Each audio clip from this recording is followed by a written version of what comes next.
much for joining us today. There's a couple people still trickling in, but we'll get started just because we have a bit of a packed agenda.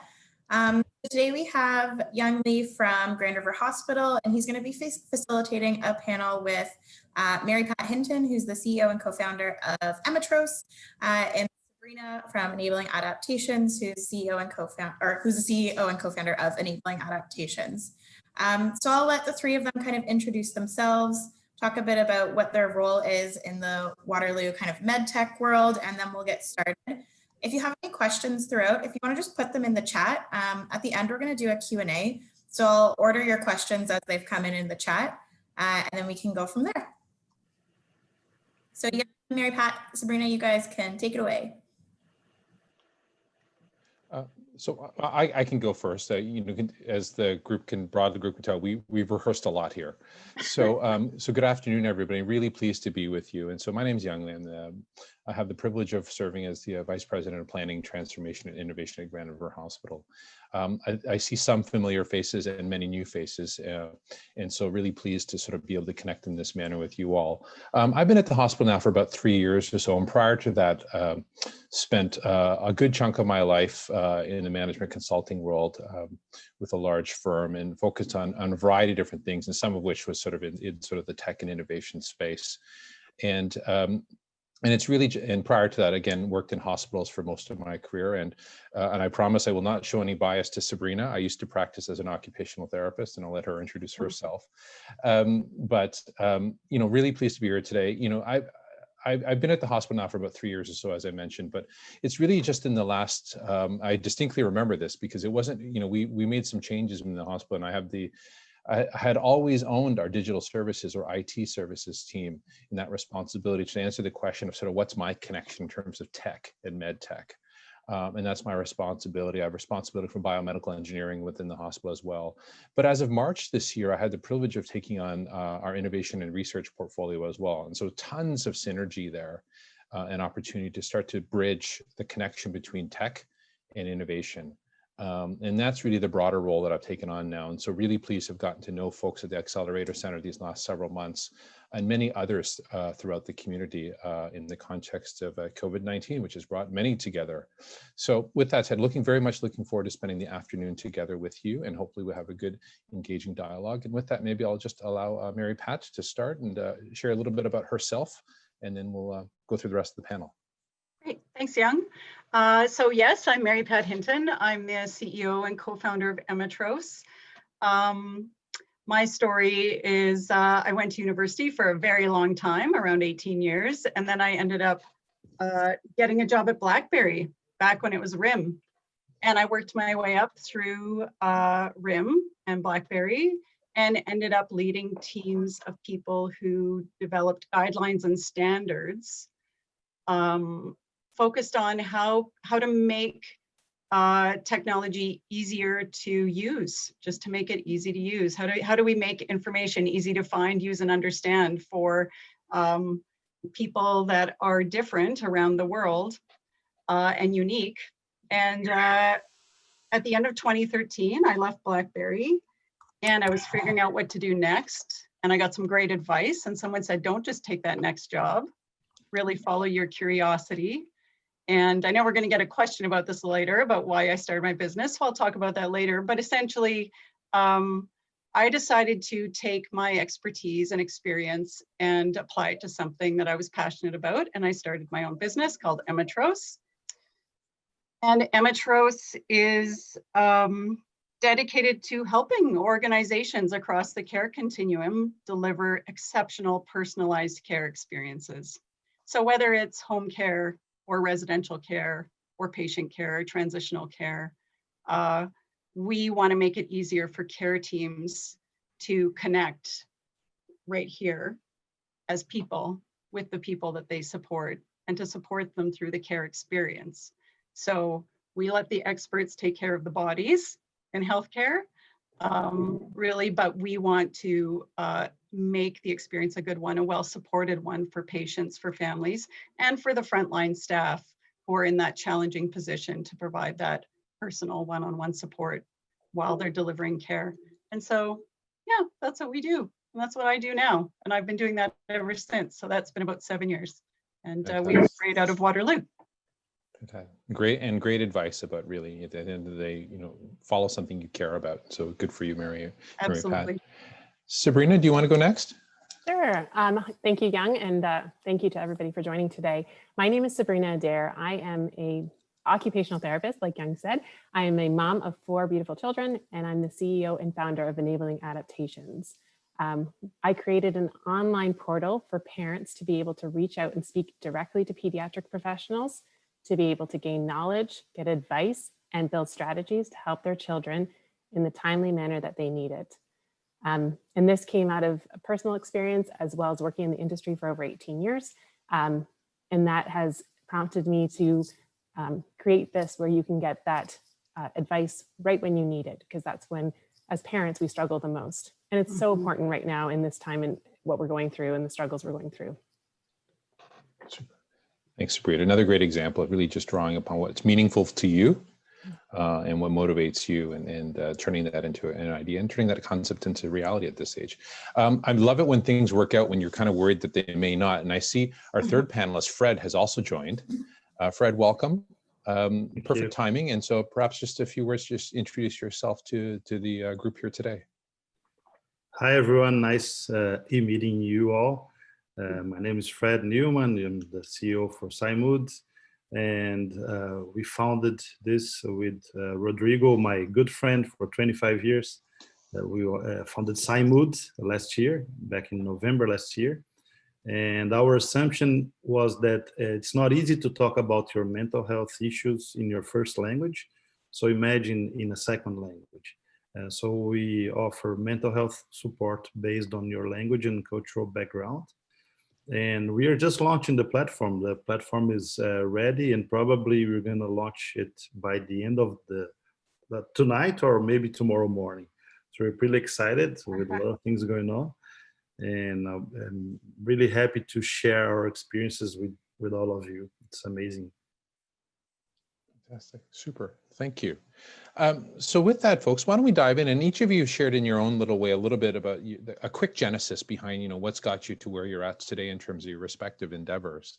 So, as the introductory kind of invitation to this session, when it was posted, alluded to, there's no shortage of areas where, quite frankly, digital can help transform healthcare. For those of you who don't know, I've been at this now for over 25 years when I first started as an occupational therapist. And so the good news, there have been many, many advances. The bad news is there have been many, many things that have not changed. And as I mentioned, I left hospitals for a little while. And while I continued to work with hospitals in my private sector capacity, one of the things that struck me was over the years, while I continued to work for hospitals in a private sector capacity, and when I came back to working at a hospital at Grand River, how some things really just fundamentally weren't any different than when I first practiced as an occupational therapist. Truly, everything from how patients were registered to the way various clinics operated, to quite frankly, the amount of paper used to provide educational materials. It goes on and on and on. While at the same time, there have been tremendous gains made in the actual technology, for example, used to deliver care. When you think about diagnostic imaging technologies, different surgical techniques, et cetera, and so forth. So it really is a story of many, many gains, but quite frankly, many, many aspects where the industry lags. So each of you talked a little bit about sort of what it is that first motivated you and spurred your ideas. But can you talk a little bit about, as I said, there's no shortage of quote unquote problems to solve. So other than sort of your personal respective experience and vantage point, can you talk a little bit about some of the thinking that you went into say, you know what, I feel this. I actually think that there's a business opportunity here and for something for me to create something. Can you talk a little bit about that? And maybe just, I'll mix it up, I swear, folks. But again, I'll just follow in order right now. Mary Pat, why don't we start with you? Sure. Yeah. So, oh my gosh, it was about, I would say the spring of 2014, I started, I didn't know exactly what I was going to build or what I was going to do. I just knew I was going to start researching and identifying, focusing in an area. So mine was really elder care. How are we supporting our aging population? And I wanted to take a look at it, to talk to the people who were receiving care, to talk to their family members, and to the people who do the work of caring for those people day in and day out about what their challenges were. So it starts with a lot of listening and research. And the thing that jumped out at me that I saw the opportunity was about 3 or 4 things happened at the same time. One was I was listening, the World Health Organization came out, I think around that time, and said, we need to architect systems around people and not organizations. So technology typically was architected around organizations. That was one. I was working with a volunteer group that was supporting people living with dementia and their care partners. And they showed up at a group. So this is the second thing that happened. They showed up at a group with these memory books. And they were essentially books that they'd created at home, which were photos and anecdotes and stories about the details of their life, things that they wanted the people who cared for and about them to know about them, because they were starting to not be able to recall those things off the tip of their tongue. So they had a book with them. I started doing research into memory aids. And I had this question in my mind, which was, I wonder if there's any digital versions of these things on the market. That was the first question. So I started to follow my curiosity and research that. And I went to an event put on by MARIP, the Murray Alzheimer's Research and Education Program. Dr. Al Power spoke at that event. He's the RIA chair for dementia. And he said, I'm going to put a call out to, what did he say? I'm put a call out to the world. No, we have aids for people who have mobility issues. We have aids for people that have hearing issues. We have aids for people who have vision issues.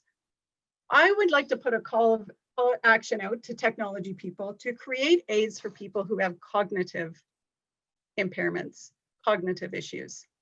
And so I was putting all these things together, and I came up with this idea, which was essentially a digital memory aid for people who were early stage dementia, very early stage, for them to be able to take with them as they go to doctor's appointments and day programs. And then I just started interviewing business people, doing the market research, doing the competitive research. I saw that there was a doctor in the UK who had received an £800,000 grant for something similar, which was not well built, but he was a doctor and he'd hired somebody to create essentially a PDF reader. And I thought, I'm a tech person. I bet I could raise money and build this thing. What if I worked with people with dementia to design and build this? And so that was really the point. It was knowing what I could bring to the work that was unique and a value add, pulling together a whole bunch of proof points at the same time, doing the research to see if there was a market opportunity there, and then meeting with lots of experts to float the idea out. And that was really the beginning, was doing the research, partnering with advocacy groups, partnering with academic researchers, and starting on that first prototype and building the team and raising the money. That is kind of immersing myself in the space, asking lots of questions, doing all the research, and then going from there. And so that was really the spring of 2014 where that kicked off. But that was my story. Super. Thank you. I mean, there's a lot of great pieces in there, but if I jotted down just a couple of things that I captured there really, and you finished with it nicely there, Mary Pat, around the notion of immersing yourself, and I say really getting smart from the insights and experiences of others. And the other part that I love in your story is, because sometimes with those with dementia, you can say to yourself, they have dementia, but you took the time to actually engage and work with them to understand, their needs and see, what can be created in that way. And so the real power of engagement there and hearing the ultimate customer. Yeah. And I'd just like to add that, I mean, we spent probably over 2,000 hours just at memory clinics, meeting with people with dementia, getting to know them, and asking them questions like, what actually matters to you in the care experience. Not, and I'm going to tell you what I often hear when there's research done with patient groups is, what information would you like to know? Like the assumption right away is that they just want information. If you actually sit down with people and ask what matters most to you in the care experience, you end up with a different product. Than if you ask the question, what information would you like access to? And I would say that's a big reason that we did that taking that first year and a half to really understand what people want and what will help them feel respected and well supported was, I'm going to say it was an expensive year, but it was well worth it, and is why we're so proud of what we have today, for sure, because we took that time. Fantastic. Yeah. Sabrina, enabling adaptation. Yeah, so as an occupational therapist working with kids, I worked with kids in schools. I worked with families at home, in community centers. And over time, what I realized is working with the kids was fantastic. I had great one-on-one with them, loved doing activities with them, seeing their skill building. But I realized that the sessions I spent with these kids, I wasn't having a great carryover. So from session to session, I saw them once a week or once every 2 weeks, depending on how they could afford it. And then when they came back, you wouldn't see much of a change. And what I realized from that was that in order to fully invest in these kids, you really have to empower the people that are with them the most. So even in the school board, when I worked in the school board, we would often take kids out of the classroom so it wouldn't be disruptive to the class.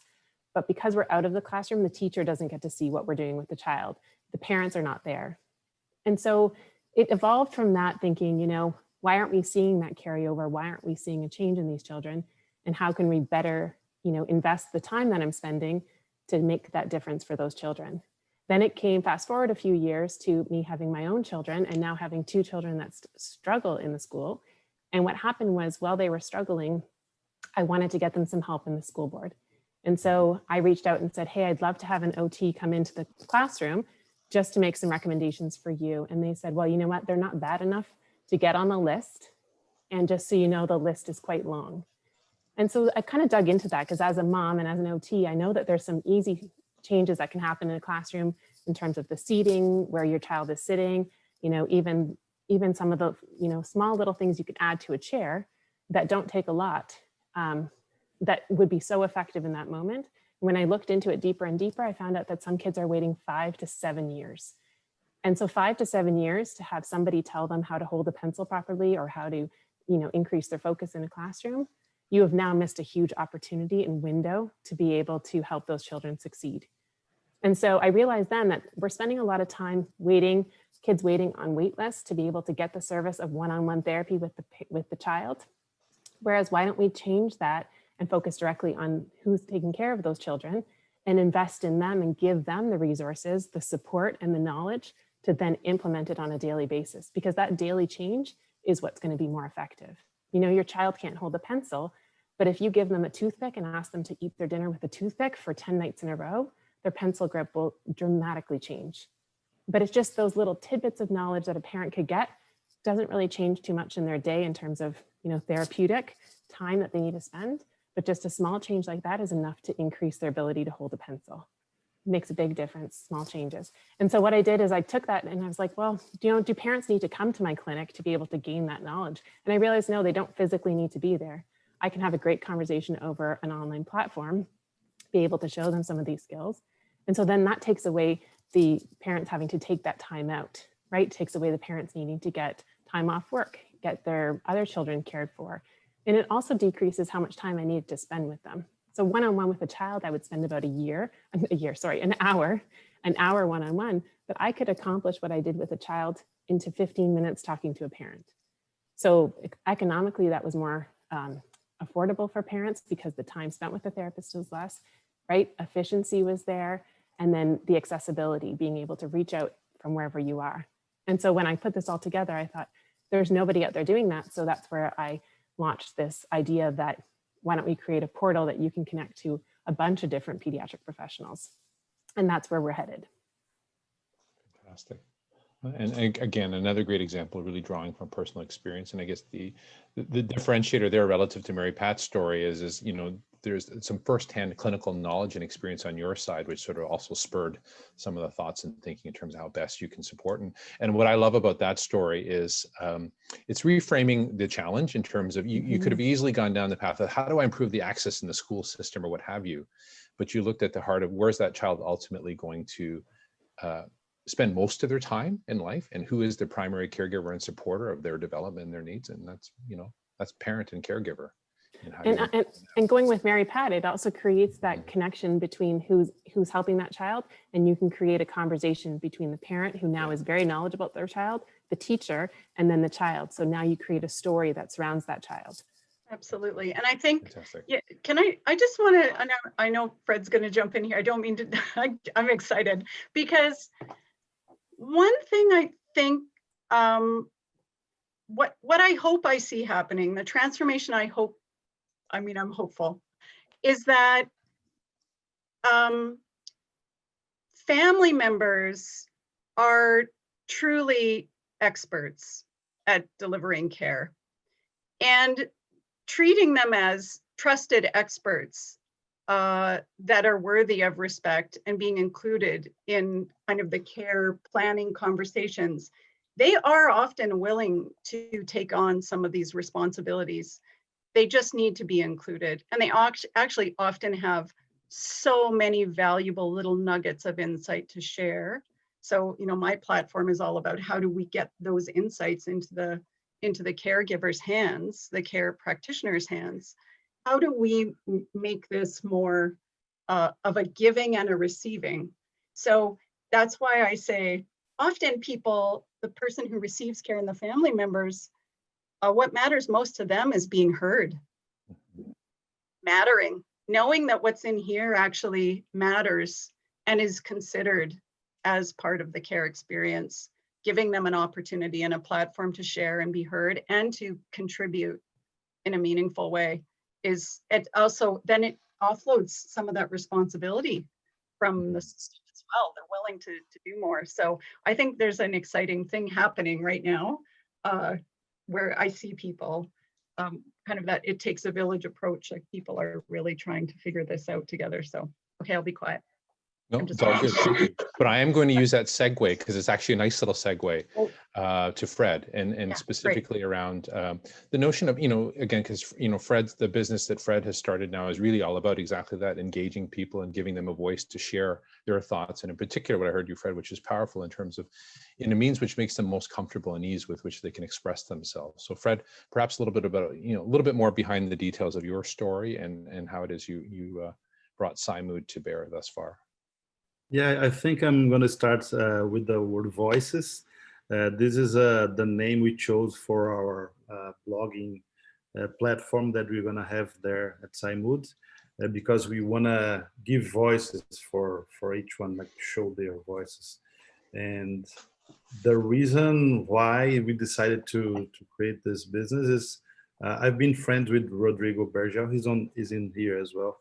We've been friends for 25 years. And his father is a psychiatrist. So we always enjoy talking about therapy, of course, not mentioning the names of the patients, but we always enjoyed doing that. And when we came here to Canada, we decided, since 2014, I've been working with sustainability initiatives, and that's the Sustainable Development Goal number 3 of the United Nations, which is to provide better wellness and better health. And we saw that the immigrants, they struggle when they are talking about their mental health issues. And at that time when we founded Cymot, I was doing some career coaching and trying to figure some stuff out in here, and with a Brazilian professional. And Rodrigo, he loves therapy as well.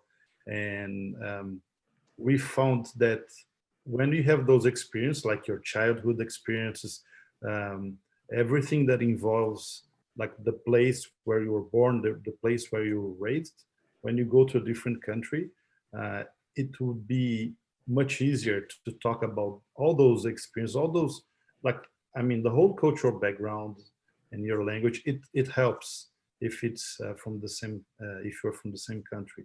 So we decided to work on this model, and when we had around 12 onboarded specialists, we said we want more people to learn, more therapists, more specialists to learn about what we are doing, and we decided to reach out for more of them in the GTA, and 460 specialists were interested on doing that, like on connecting more with their people, like the people from their original countries.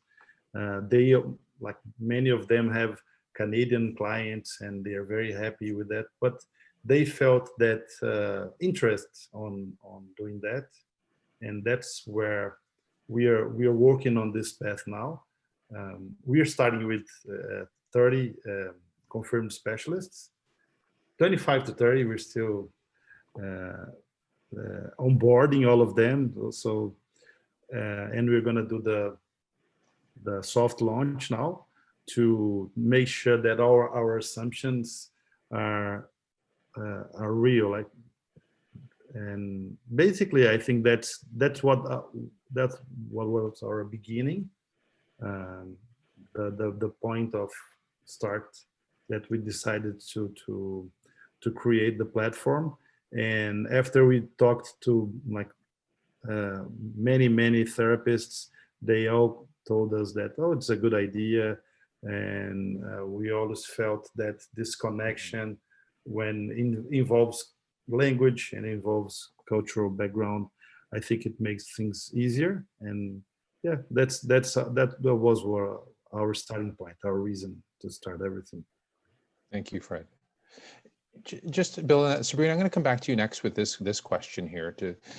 Mary Pat shared a little bit of her story in terms of her year and a half, and then some in terms of really trying to get in there and understand and learn, et cetera, and so forth. And she talked about discovering that £800,000 investment and opportunity that a physician in the UK had, and thought she could do this better or different.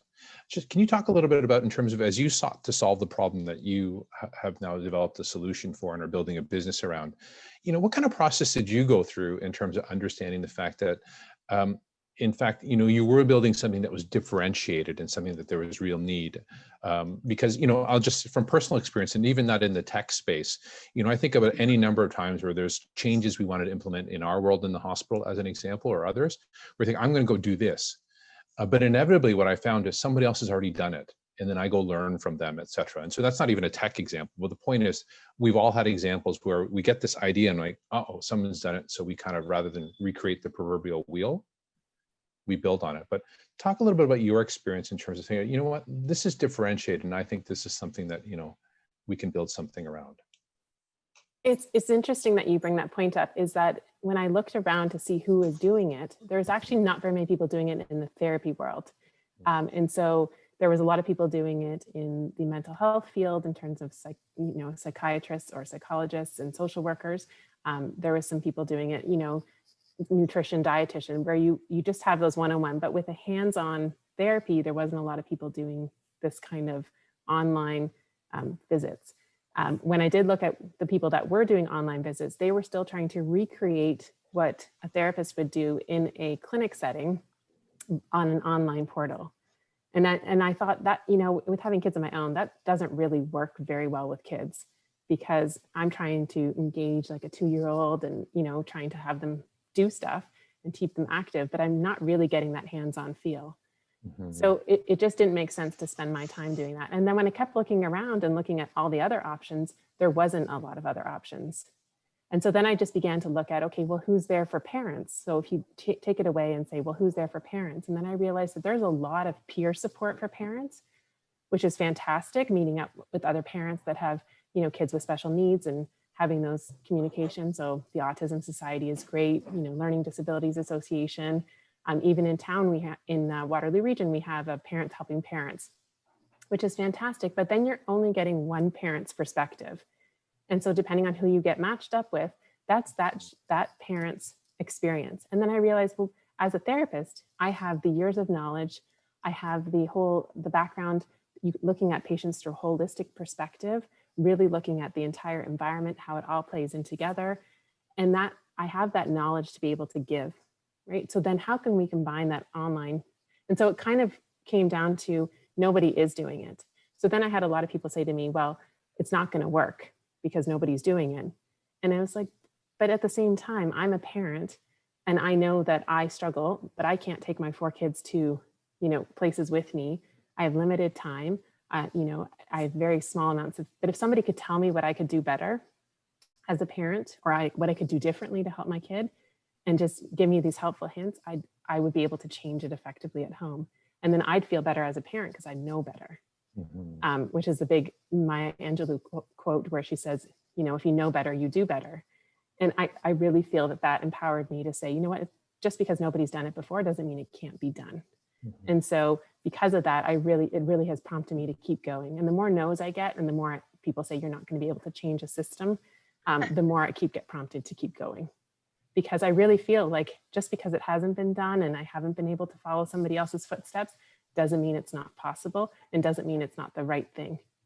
And what I've actually walked away with, and I've talked to Mary Pat in the past about this too, it's not so much about, yes, I would love to see my business get better, obviously, and bigger and whatever, but I want to be able to get my message across. I want people to change the conversation.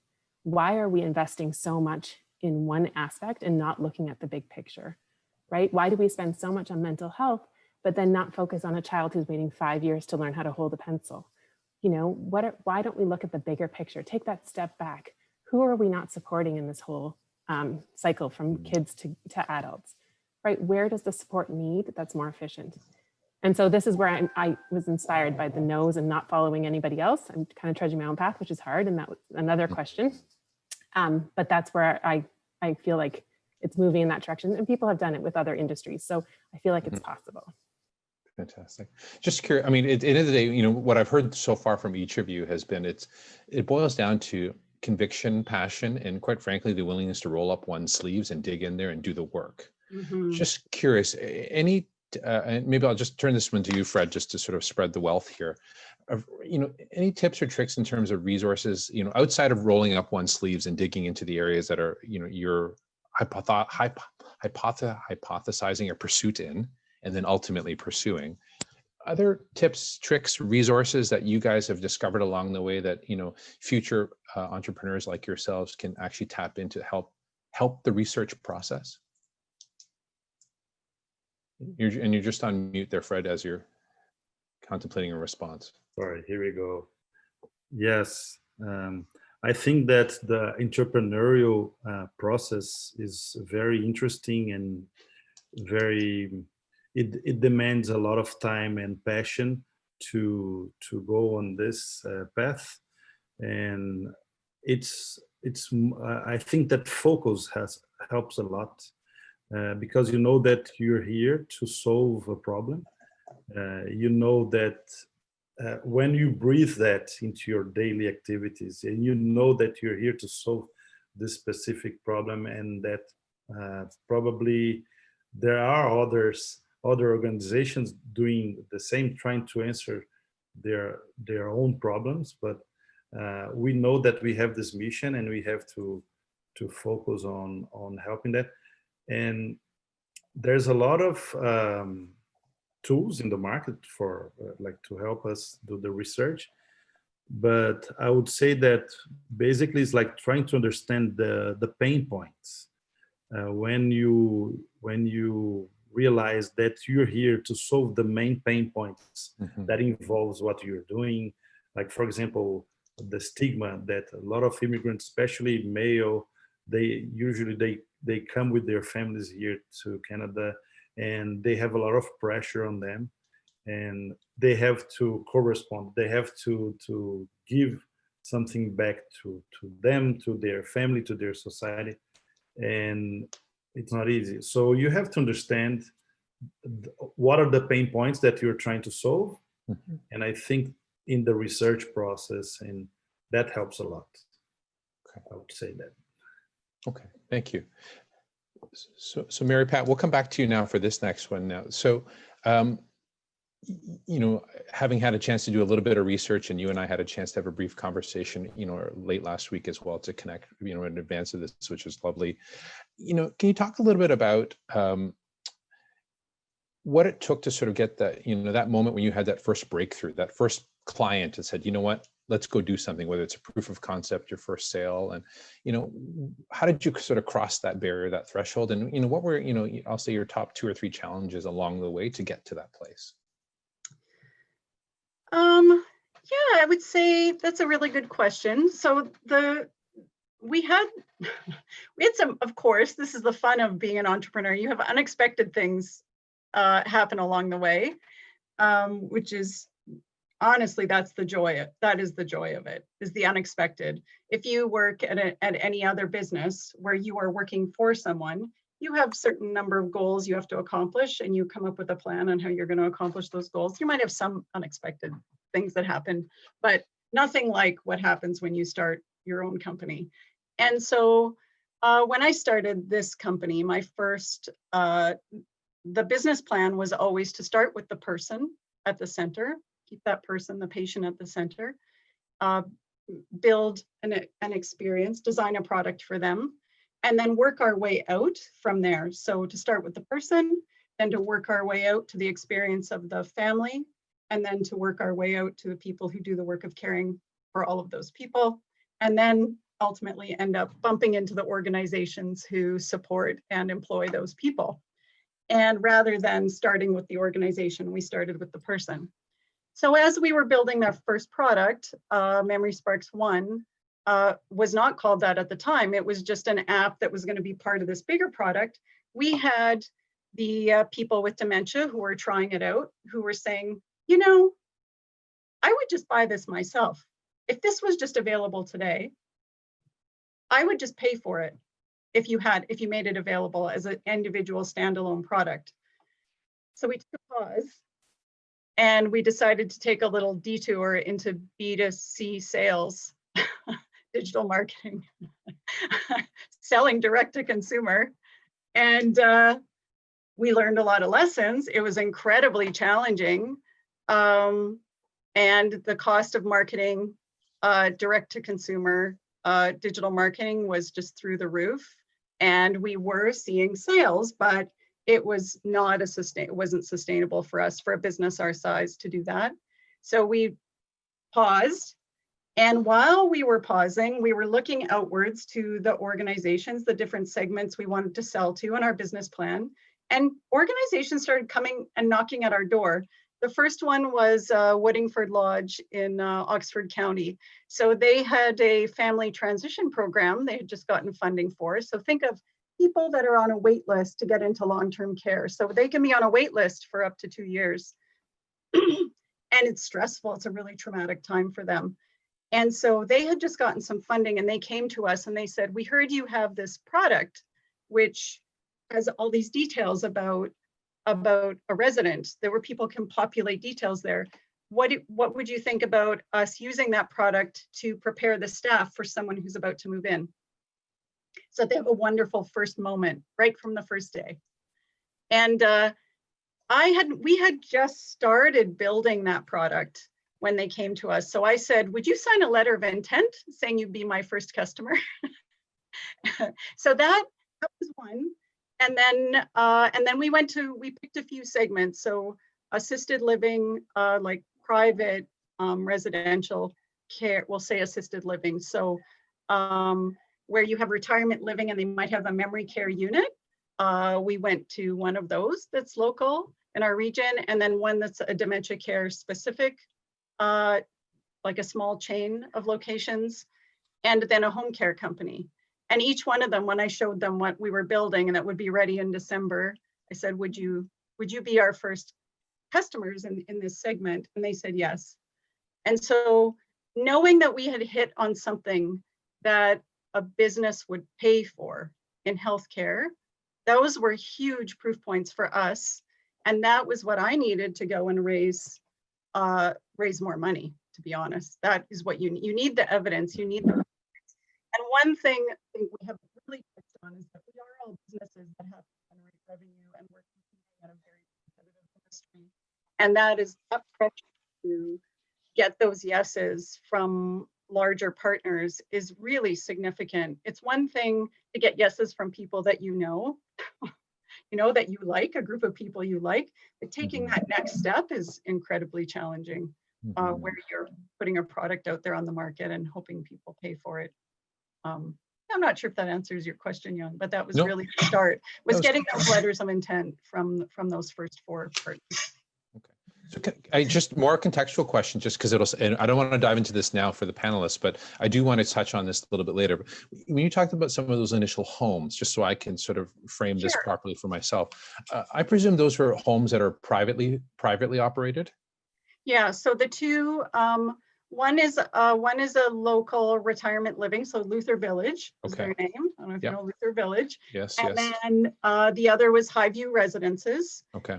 And they're out of London, but they do have locations here in Kitchener.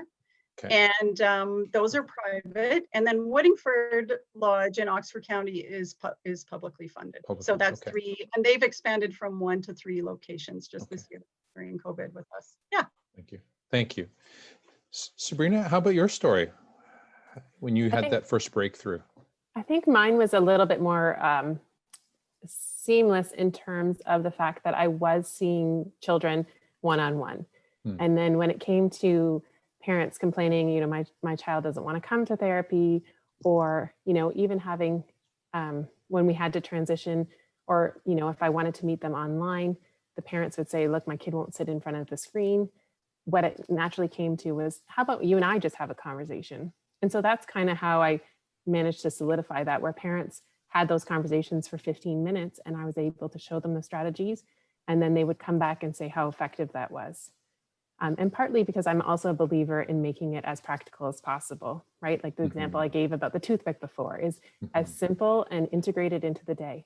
It's like if you were trying to help a child learn how to get dressed, and that's your biggest struggle, and a parent takes a child to a clinic and works on dressing skills at a clinic.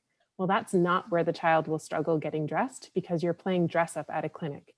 Very different than getting dressed in the morning when you need to get to school, right? So instead, if you teach the parents in the morning, and so I would have these conversations with the parents and say, look, I could work on these skills, but how about these suggestions for the morning? And then when they took those suggestions and implemented them, they realized, oh, that was really helpful, and that's eased our mornings. And so that kind of grew into what it evolved into being that, you know what, this information is really effective giving it to the parent. I'm not saying one-on-one therapy is not effective, but when it came to the wait list and having kids wait for a long time to get this information, these are some strategies and skills that parents can build on. And then when they get to therapy with one-on-one with a therapist, they could have eliminated a lot of the extra stuff that you need to work on. And then it could come down to that one thing. I can't get my kid to do this one thing. And can you work with them and then show me how to do that, right? So we kind of work through that and build it so that parents have a really good understanding of their kids. And when you're able to give parents a voice and give parents the words to express, my child has meltdowns. If you turn that and say, well, why does your child have meltdowns? And then they can say, my child has meltdowns because of the loud sounds that they hear, or they have meltdowns when I cook in the kitchen. So it's something with the smell, right? It narrows down the focus of what we can do to work with them. And I think giving parents the ability and the knowledge and skills to recognize those through the conversations I've had has now opened up this whole new opportunity for them to be able to say, this is my child, this is what they like and don't like, these are the things they're strong at, these are the things they're weak at. And so it naturally evolved from me working with the child to then having those communication and realizing the effectiveness, and then the amount of people I could see also expanded. So that made it more efficient and accessible for parents. So I guess the analogy that I hear there is, or the corollary is, it's really the notion of, you building on your private practice and the relationship you had. And it was really more of a natural, to use your expression, a natural transition in terms of a different type of relationship, and building off that. So that's very interesting to hear. And I also think as a side note to that, it was also when I did talk to other parents about why they didn't take their kids to therapy, why parents didn't follow up when somebody recommended therapy for them, was often because of money, because of time, or because of inconvenience. And so those are the three things you want to answer in the company, right? So those are their sticking points, as we call them, right? And so having those three sticking points answered in a company is going to make it more easier for parents to buy into it as well. Right. Okay, perfect. Fred, I know you mentioned earlier in some of your earlier remarks, you guys are just about to get ready for your soft launch. So maybe just, couple of the top things that you guys have had to overcome to get to this place where you've gotten to thus far. Yes. So this bumpy road called software development, right? We have to manage our expectations regarding like timing, and you approach one company another, and you ask them for like proposal on how to build your software, and some of them say, okay, it's going to be ready in 5 months, and the other one says 3 months, and the other one says 2 months, and then you have to understand what is your minimum viable product. So I think the bumpy road here was like, especially because we started developing our company 1 week before the pandemic. So we had to overcome that as well. We had to sit and decide if we were going to pivot some of the aspects of software. And I believe the way we were able to go through that is that we hired a very decent software development company, and that they understood what were our challenges, and even though they created the whole software in 2 months, we had 2 more months testing everything. So we thought that we would launch the platform early September, and we are launching now late November. But and I think that's the last point I would like to leave answering your question, is that sometimes we're too perfectionist, right? And when we are talking about software development and launching a startup, you have to understand that the soft launch is very important, and that is where you're going to learn about a lot of things that you don't know before launching the platform. So we had to overcome our perfectionism to be at this moment now and launching the platform now, because I think that, to be honest, if we were immersed in our perfectionism, we will take like 1 month more to launch it. So I would say those were the obstacles that we had to face. And that's a great little sort of shift gears a little bit now. And if I just summarize a bit, one of the common things that I heard in each of your respective stories, while different, is the importance of it wasn't a linear path. Each of you in your own way at different points in time and journey had to sort of pivot and learn and adjust accordingly but while still continuing to stay true to sort of the intent and focus of what you've been trying to build to date. I'm just going to shift gears a little bit here, because each of you in your own way, and admittedly Sabrina a little bit, because she's got a little bit insider knowledge given sort of her background and what she does for a living, and also because the depth to which she drew upon her personal experience as a parent. But that said, it's been said to me, and admittedly, as a guy who sort of is on the inside of the tent of healthcare, it's a pretty complex environment to navigate. And when one of the earlier questions I asked you, so how did you know what problem you wanted to solve, and where did you sort of focus? But as I said in my introductory remarks, there's no shortage of challenge or things that could be enhanced or changed, improved through different innovations in tech. So I'm just curious, from your standpoint, what advice would you give to those who are joining us today in terms of your experience in understanding how you navigated this complex ecosystem of healthcare, and knowing where to turn to sort of for help, for advice, for learning, et cetera, and so forth? Because, it's easy to articulate here because you guys have now lived it, but in the moment, it may not have seemed so straightforward to understand, like, where do I turn? So Mary Pat, maybe I'll just start with you. And so, Sure. what are some key tidbits you'd offer to this group today? So I think a few things. Having insider industry knowledge is absolutely crucial if you're developing any kind of product or service for healthcare. So especially, I want to say, in any region of the world, there are things you need to know. In Canada, it's especially important to understand the relationship between private and public relationships. So how things are funded, let's just even focus in Ontario, is really, it's a big puzzle. So asking lots of questions, actually people are very open to answering your questions. So asking people to go for coffee, reaching out, 2 years ago when we were building that platform that I said, people reached out to us to ask us, getting those letters of intent. One of the meetings I had was with, I think it was about a dozen directors from our LIN, came to the Accelerator Centre, and we sat in that big meeting room 2. And I introduced the team, and I showed them the platform we were building, and we went around and I said, what problems do you need help solving? And that was where I met some people, Crisia Francisco, who I now call a friend of mine, and others in that group. I have stayed connected to over the last few years. The big challenges were up on the board, like transitions. Are we supporting people through transitions? People that have, like the area Fred is focused on, equity around access. So what if you don't live in this region or you live in a remote community? So we put up a whole list of challenges. I think if you ask the questions of the right people, they tell you what it is that, what needs solving.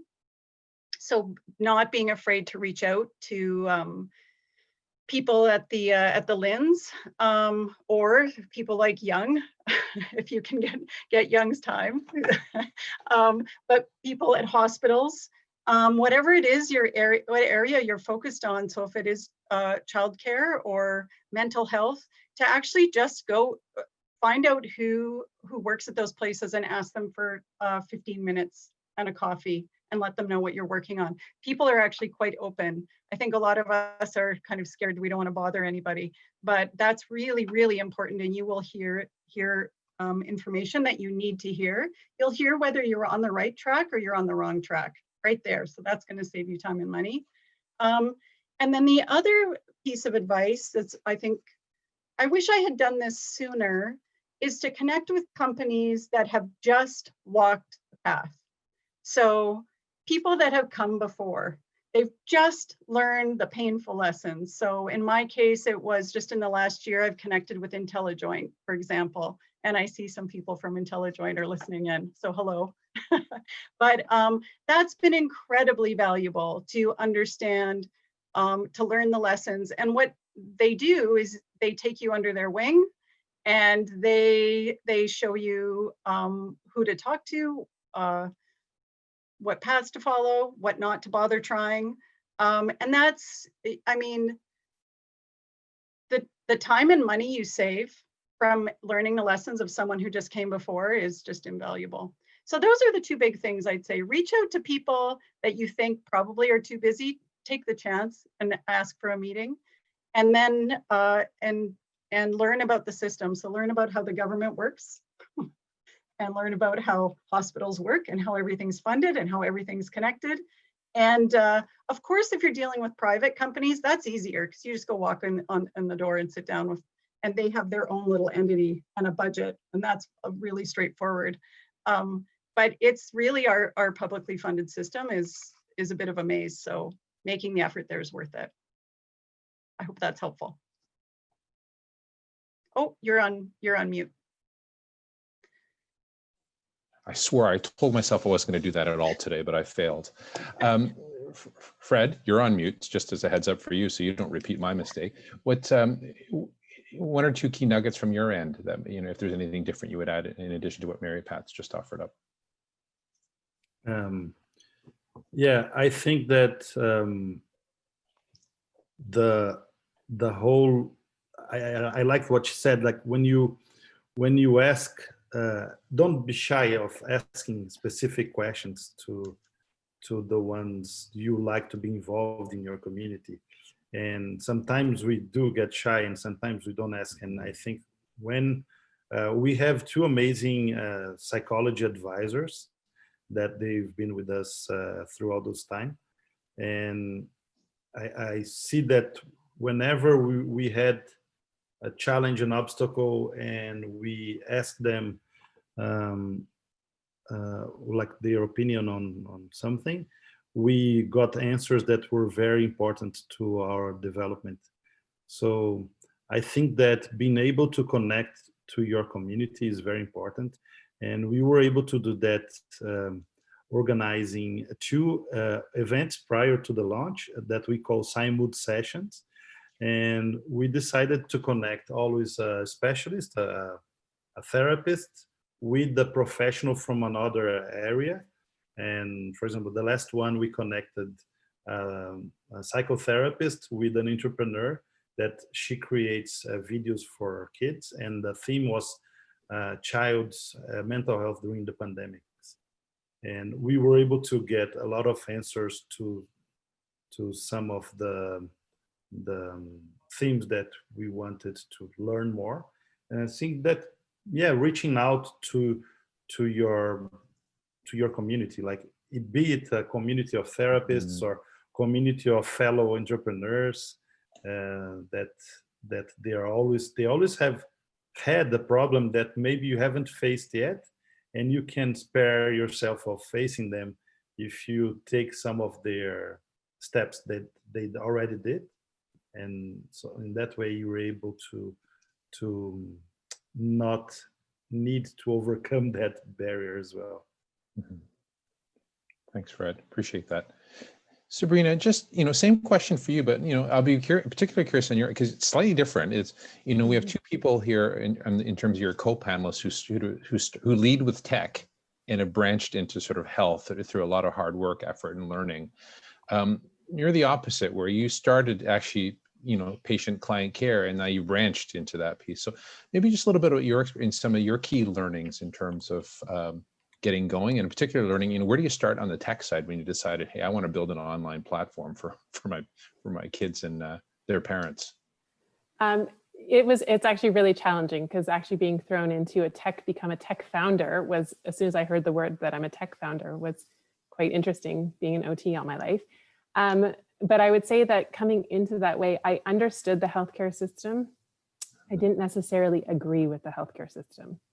So having worked in hospital settings, community settings, the funding model of healthcare, I was very aware of, but I don't necessarily mean I agree with it, like I said. So when I got into it and I was reaching out to people to look for advocates and things like that, I would actually targeted people that were in the public sector, because I think that the public healthcare sector needs to change. And I think that was the most challenging, is because I know how big this is in terms of changing it. Because with occupational therapy, we are not covered under very many private practices. It is mainly just publicly funded. And the way that the money trickles down from the government across Canada, it goes into these little pots in different places, and that's where people can use the money. But when it comes down, the money trickles down and is specific for usually a child. So whoever is giving the services will only get the money if it's for that particular person. So similar with hospital, you get paid for the patients that you treat often, and you get a lump sum of that for those patients. Right? Obviously, there's different areas and different things, but that's how it comes down. And so when I started the business, I actually targeted or looked at how do I change the healthcare system, which was taking on a big beast. And I would go to the politicians, and I actually went all the way up to the federal level, provincial level, and trying to make ripples in these areas. And what I realized through all these is that you have to find the person who thinks like you, because there are a lot of people doing great jobs in the jobs that they're doing. And they're very successful in the jobs they're doing because they're doing the job that they need to do. It doesn't necessarily mean it's the right job or they're doing the right thing. So you have to find somebody that thinks outside the box. And there are a few of those little people, not little, I would say, those big people in different spots, but you just have to work really hard to find them. Mm-hmm. And then once you find those people within the systems, then they become your advocates to be able to make those ripples a little bit bigger. And then that makes a little bit more change. And so I think that's from being an inside and understanding how big of this was, Going into the tech, it just seemed like it would make so much sense for people in healthcare to go to tech because it was more efficient, economical, it was cost savings, which we get asked all the time in the hospital. How can we cut costs? How can we make this more efficient? How can we see more people? All these questions. And then to turn around, create this, and then have people even in the hospital system say, I'm sorry, that's not how we do it. Then it's almost like you are asking for an answer, but you don't want the response. So it was very interesting to be playing in that playground. At the same time, having the knowledge of knowing what is actually more efficient and economical for the community. I had one politician say to me, you are not trying to create a company, you are trying to change a system, and that's way harder, and I wish you luck. So, I mean, those are the responses you get, but it takes somebody to start the ripples, so. For sure. And I, you know, there's a lot of powerful things in terms of like everyone, but in terms of your last comments there, Sabrina, in terms of, I wrote down the notion of, you know, find like-minded people. And the other part that struck me is, you know, and it's really, I would argue more for people like me and others who I work with on a daily basis, you know, and open our minds to learning from others who aren't necessarily from quote unquote our world. Because you never know what kind of ideas that unlocks, which actually could really, really work. And I'll just say, I'll take this opportunity just because the Accelerator Centre crew, you know, foolishly gave me this platform just to say, to plug, you know, I think that is a really, really important thing that we as an organization at Grand River and many of my partners need to embrace a little bit more of. I'm not going to suggest that it's easy because even I need to work within a structure and processes, et cetera. But, you know, so these things take time, but I think without question, I think I would wholeheartedly agree with your comments, Sabrina. So can I just ask then, so let's talk a little bit about, you know, I'll call it the proverbial elephant in the room. And I'm happy to, you know, to some degree shift from moderator to hot seat if I need to. So I'll look for some understanding on the part of my panelists crew here.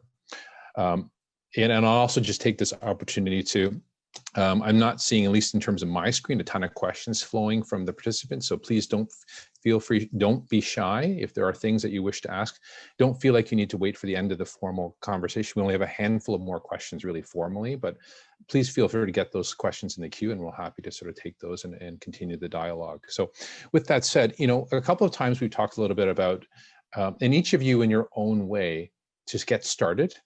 Has fundamentally, it has been easier for you to go to the private health space, you know, whether that's consumer out of pocket, private home, which is why I asked Mary Pat. I just wanted to confirm my understanding of the nature of some of the businesses that you started with as some of your first clients. So talk to me in terms of, you know, what are some things that you have learned as it relates to starting private, shifting public? You know, is that something you think that you would recommend to others who are sort of following in your footsteps as it relates to, I'll put this out there just for the sake of discussion, maybe start private to start because it's easier to sort of get a toehold, prove your concepts, prove your ideas, and then start to advocate. Is that a strategy that you think is worth pursuing, or are there different strategies that you would advocate others in this participation today, who are participating here with us, think about as they think about their aspirations? Mary Pat, I'll start with you.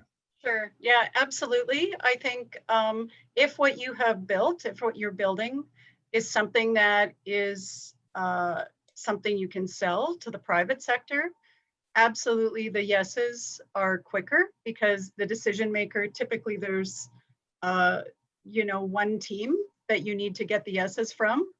And they have access to budget. So their cycles are shorter. So when you're dealing with healthcare proper, publicly funded healthcare, you're looking out far in advance. People are making budget decisions far in advance. And often there's multiple layers of yeses that have to come. It's not a simple answer for the publicly funded system to say yes. It takes a long time. And often as a startup, you don't have that time. I mean, you maybe don't even have the runway to wait. So going with a private partner is great for just the reason Young mentioned. So one is they can say yes more quickly. So the customer acquisition time is shorter. They often have access to budget in some way that they can allocate. The other is you get evidence. So you are able to prove out the value, which is what the public system needs to see. We need to de-risk this for the public system. They need to be fairly confident that there's enough evidence that this thing is actually going to work and do what you say it does. I think it's actually fair to ask that of us. And so going with smaller private partners to prove out the value so that you can actually come back, give, I want to say the proof points that a hospital needs or a publicly funded partner needs to be able to go up to all those different layers through approvals to show that we do comply with regulatory requirements on the one side, but also that we actually do what we say we're going to do on the other side. It's really just they need to see evidence, and they have to be able to defend the decisions they make when they're spending taxpayer dollars. And there's a lot of transparency and oversight and reporting that's required. And so it's just really a lot longer and more time consuming. I mean, honestly, that's my experience, but I don't think it's unfair to ask that, but it's not really clear. The path is not clear when you start. You just know you're going to create something, you want to help as many people as possible, and you know that what you've built is going to be helpful because you've done all the research and you talk to all the people and all the experts and all the champions say yes. And you're like, okay, well, let's just get it into people's hands. And you're really excited. And then you realize the public system has a lot more hurdles to get over. But I think it's fair in healthcare to ask for that. So I'm not sure if you want to speak to that, Young, but that's been my experience so far. Yeah, I will comment, but maybe I'll just first, Fred, maybe I'll ask you, XX, to sort of respond to the question that's been posed, and in particular also just drawing upon your many years of entrepreneurial efforts in terms of strategies and guidance and how you kind of break through and sort of navigate to sort of build the businesses you've built in the past. Yes, I think that strategy is always important. We know that adapting to the challenges is also very important. Being able to pivot and understand what the market is asking. And so it's, I've always had very interesting feedback from clients and trying to listen to them, trying to understand what they need. And I think that that helped me like to set up the business I created along the years. And like trying to recap a little bit each of the business that I created, I would say that we had different phases, and sometimes you have to change like everything. You have to understand what the market needs, and you have to change everything that you're doing. And it takes courage, it takes like passion, and it takes understanding why you're there for this this challenge. Why are you in that specific moment, in that specific place? And yeah, I think that the help of partners, the amazing partners that we had along the way, it's always very important. Right now on Cymot, we've had some amazing like business partners, psychology partners that were able to tell us where to go and to correct our path as well. Hey, you're not doing things right here, so please listen and change the strategy here or there. So yeah, I think that you have to be always capable of reinventing yourself and understanding what your competition is doing, for example, and trying to not to do more of the same, trying to give value to your customers. And I think that is the secret of creating a successful organization. And yeah, I'm learning a lot, by the way, from like today, Mary Pat and also Sabrina. You have amazing business. I had the chance to take a look at them here, and Rodrigo was talking to me here about how inspiring is the path that you decided to go to. And yeah, I think that all forms like a community of ideas and solutions that it's very important, like to be part of it and to understand what our other brilliant people are doing. And it takes courage, and it takes time, and it takes patience, especially in the pandemics that you're dealing with. We are also dealing with mental health issues, right? That we have to face, that we're dealing with them. We cannot escape from them just because we are offering a service on mental health support. We have to understand that it's not easy for everyone. And I'm very grateful for being here and sharing all those insights. Thank you, Fred. Sabrina, you've come off mute, so you're ready to say something. I'm fired up. I think from an occupational therapy perspective, 90% of our services are provided in the public sector in Canada.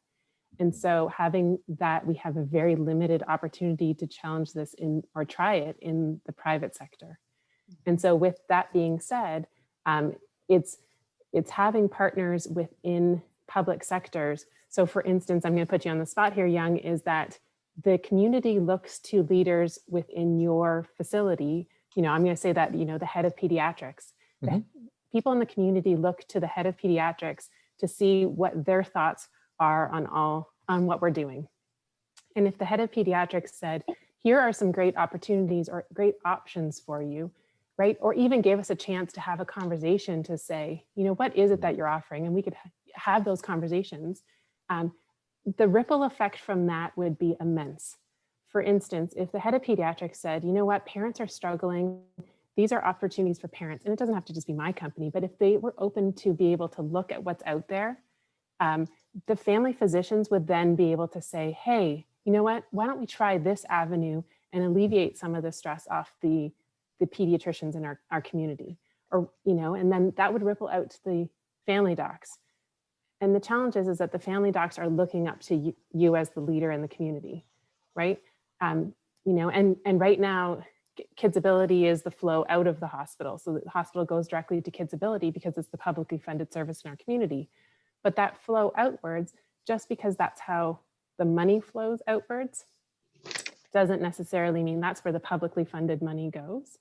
But have they taken the time to really look at what Kidsability is doing with what you guys are referring out, right? So and this is where the circle becomes that you as a leader in the community have to also take that role to be like, hey, what is happening in our community, in this ecosystem? The AC is phenomenal at these tech centers, creating these new avenues for people and building these really valuable resources. But again, people look to the hospital to say, hey, are any of these good enough to serve our population? And when the hospital is not open to looking at these opportunities, then again, the ripple effect is kind of stopped. Yep. Do you understand what I hear you. Okay. I hear you. And I can assure you, it's not the first time I've heard it. And as I say that, I don't say that flippantly. I say that with genuine, I think, recognition of the fact that we as an organization and others who sit in my shoes and otherwise, so I'm not talking Grand River, I think healthcare as a whole have an opportunity to be better engaged with folks such as yourselves to inform the work, both in tech and otherwise, to be perfectly frank, because there are other non-tech elements that can certainly improve the system without question. Before I move on, I see there's a couple questions that have been thrown out to the group here, which I'll turn to, but, I wanted to, Mary Pat started us off down, as I posed the question. And so I think without question, just to sort of close the loop on this piece, Mary Pat's points about sort of the need for transparency, accountability on the quote unquote, the taxpayer dollar, are absolutely true. And there are reasons why the rules have been put in place around procurement in Ontario and in different jurisdictions, but very similar in principle around the rules. So, I won't, I won't speak badly about the procurement rules that we have in play because they're well intended and for good reason. But I do believe, and this is, and I'll just declare, this isn't a Grand River Hospital view. This is a Young Lee view. I think that there are opportunities in which we need to better innovate the actual process around procurement. I think, we're talking about an industry, and I can't remember who said it amongst the panelists, but we are an industry that has done things for a very, very long time the same way. We are an industry that by nature is risk averse. And that is to say, because depending on what you do in it for a living in the hospital, those things affect people's lives. And so you want to have the evidence, et cetera, and so forth. So it is hard to make the shifts, and risk mindset and risk tolerance is a real hurdle we need to overcome to innovate more, procure more innovatively, and take some chances on things that may not be 100% proven in sort of our domain, but have been proven in like domains. So I make the distinction between evidence-based versus evidence-informed. Mm-hmm. So I think there's without question opportunities there. I'm going to follow one of the things, Sabrina, you and I'll follow your segue there in terms of one of the things you commented on, some, the resources and things that, folks such as yourself been able to tap into by partnering with organizations like the Accelerator Centre. So there's been a question posed here, from John, and he's asked, so what can the Waterloo MedTech ecosystem do to better support companies like yours? And certainly I've heard, and one of the things that, for this group's broader awareness, I've had the privilege of getting to know John these last several months. And one of the things that we would like to do, in terms of part of the answer to the question is we would like as an organization to have a stronger working relationship and partnership with the Accelerator Centre to do some of the things that Sabrina's talking about as an example.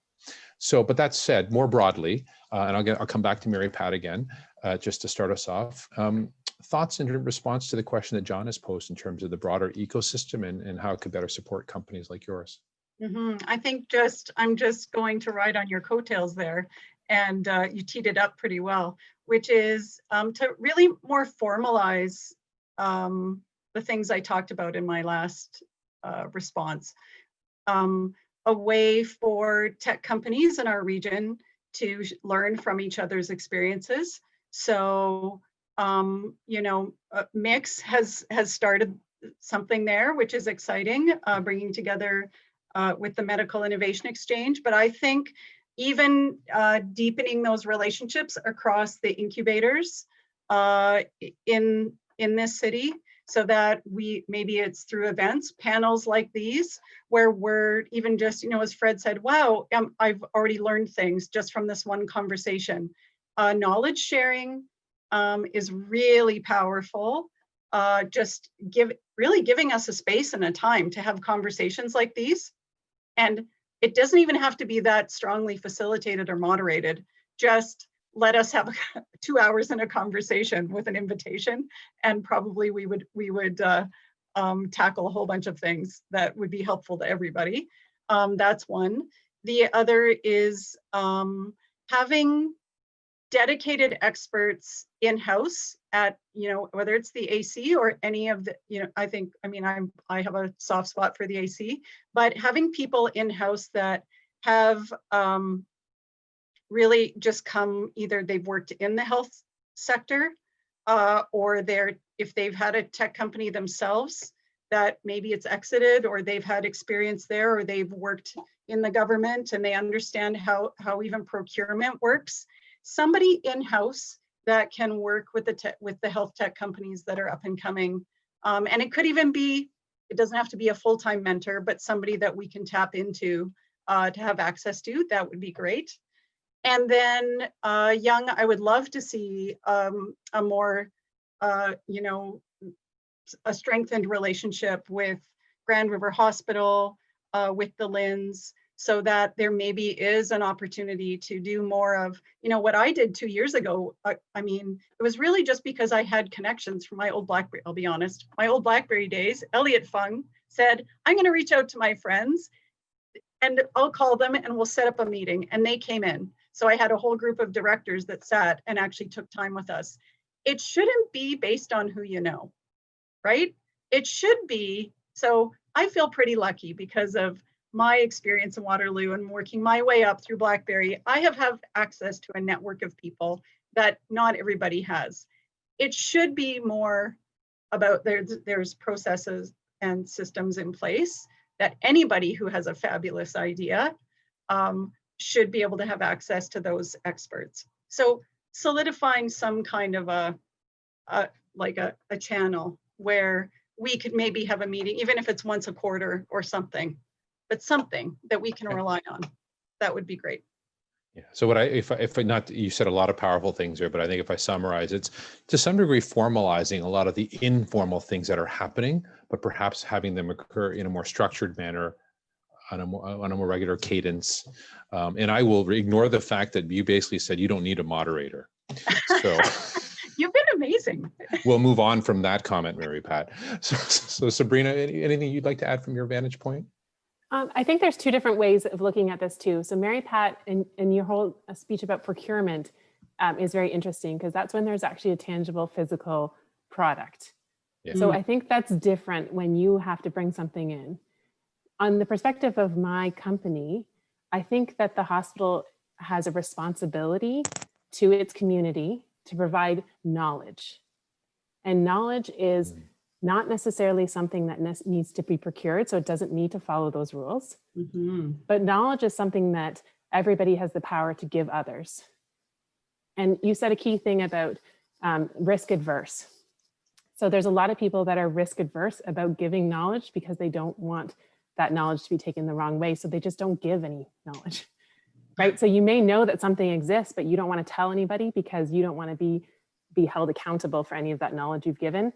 So they will stick basically just to the facts. And so what I'd love to do is with Grand River or anybody who's partnering with the AC is to be able to create this space that we can create a knowledge avenue that people can come and gain knowledge about what is valuable, what's changing, and then people can make decisions for themselves. But it's having that ability to come in through the hospital doors to their lunch and learns, to be able to provide that knowledge in front of people and have them ask the questions, or to be able to, like knowledge avenue, like Fred said, right? Or to be able to, at the AC, see people from the hospital systems and the LIN systems come over, and then create this avenue or this place where we can, without being risk adverse, saying, hey, you know what, we know that these parents are struggling. Here are all the options, right? Instead of just not giving any options. Yeah. And I think, what I would say, that's a really, so thanks for raising that. I think it really is the proverbial two-way street or knowledge avenue, as Fred has coined in the chat right now.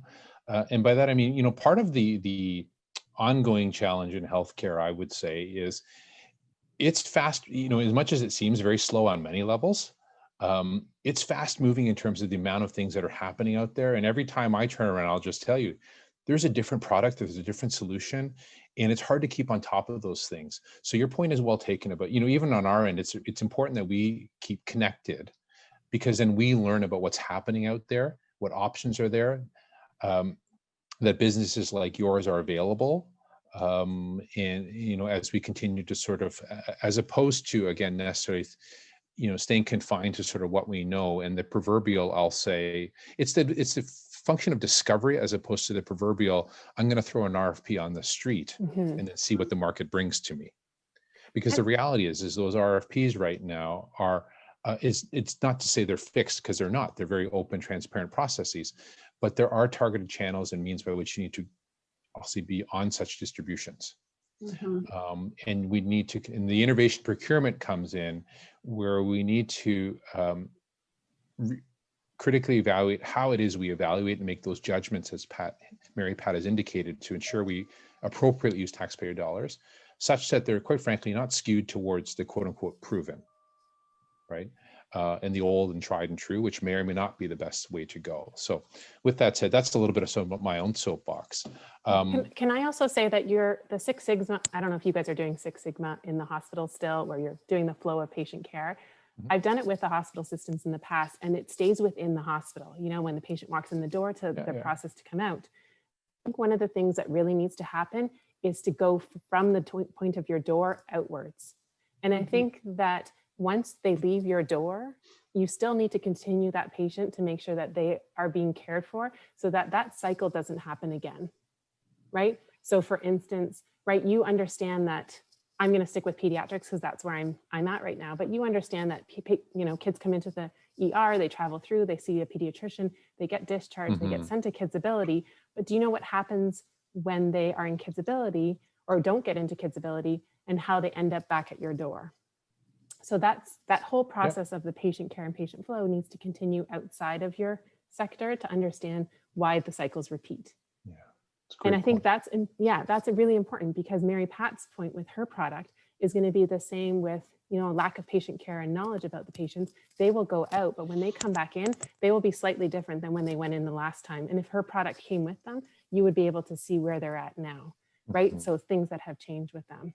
I just think that it gets dropped off. The hospital often thinks they're doing a great job because they refer to Kids Ability, but then Kids Ability is not able to support what the hospital thinks they're doing. But I just don't know if the people that are referring to the Kids Ability understand what is happening at that point.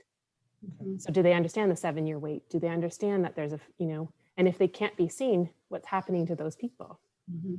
Yeah, if I could jump in, I know looking down south of the border, I don't know how much you guys look at what's happening down there, but the way they have transformed, it's called PDGM.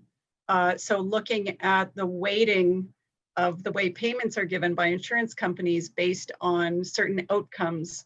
And it's really about the handoff, the partnerships, and the handoffs that happen. So speaking to your point, Sabrina, your reimbursement is affected over time based on the quality of the organization that you hand off care to.